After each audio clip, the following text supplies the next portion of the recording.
ত্রয়োদশ জাতীয় সংসদ নির্বাচন ও গণভোট পর্যবেক্ষণে দেশে উপস্থিত থাকবেন ১৬ দেশের অন্তত ৫৭ জন দ্বিপক্ষীয় পর্যবেক্ষক।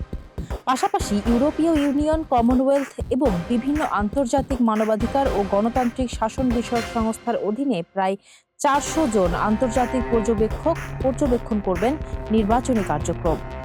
৩০ জানুয়ারি শুক্রবার প্রধান উপদেষ্টার প্রেস উইংয়ের পক্ষ থেকে এমনটাই জানানো হয়েছে। প্রেস উইং জানায়, এই পর্যবেক্ষকদের পাশাপাশি আরও বেশ কয়েকটি দেশ তাদের পর্যবেক্ষক পাঠানোর বিষয়টি শিগগিরই নিশ্চিত করতে পারে।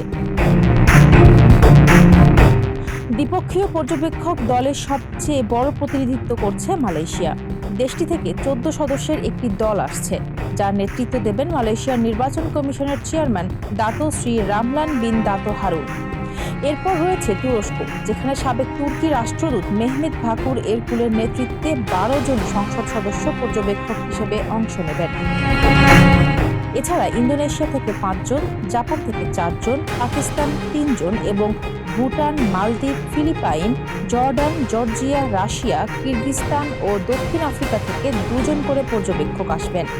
শ্রীলঙ্কা, ইরান ও উজবেকিস্তান থেকে থাকছেন ১ জন করে প্রতিনিধি।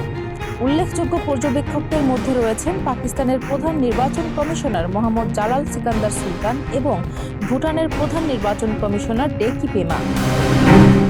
এদিকে কমনওয়েলথের ১৪ সদস্যের পর্যবেক্ষক দলের নেতৃত্ব দেবেন ঘানার সাবেক প্রেসিডেন্ট নানান আকুফো-আদ্দো।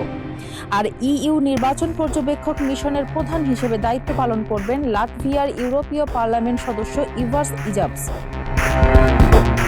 ৩০০ আসনের জাতীয় সংসদ নির্বাচনে এবার ৫০টির বেশি রাজনৈতিক দলের প্রায় ২,০০০ প্রার্থী প্রতিদ্বন্দ্বিতা করছেন।